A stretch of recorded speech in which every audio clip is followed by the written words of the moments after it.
లంచాలు, లంచావతారాలు ఇవి రకరకాలు.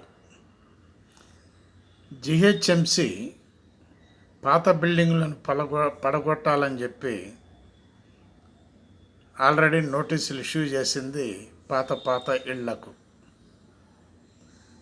అట్లాంటి ఇళ్లకు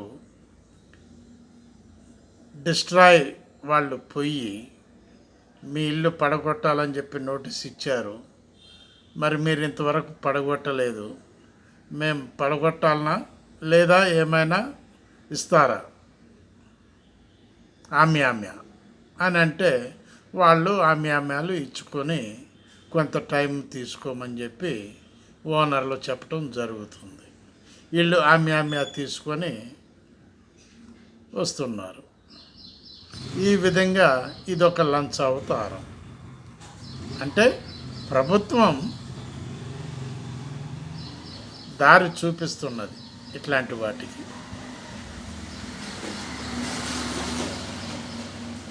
అదేవిధంగా కల్తీ హోటల్స్ను పట్టుకోమని మనం ఆల్రెడీ హైదరాబాద్లో రైడింగ్ చేస్తున్నారు కొన్ని హోటల్స్ మీద.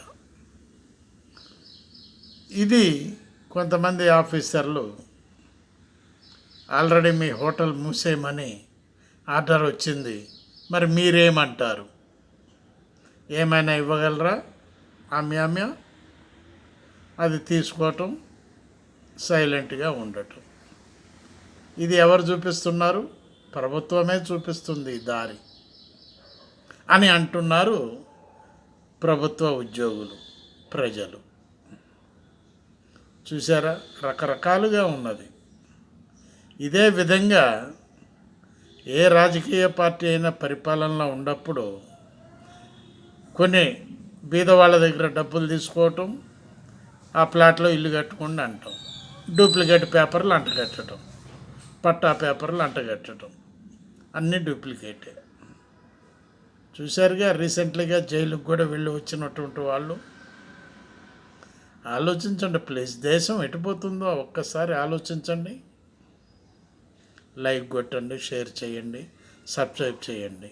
నా వార్తలు మీకు వినటానికి ఇంపుగా ఉంటేనే సబ్స్క్రైబ్ చేయండి, లైక్ కొట్టండి, షేర్ చేయండి. బాలసాని వీరప్రసాద్, హైదరాబాద్.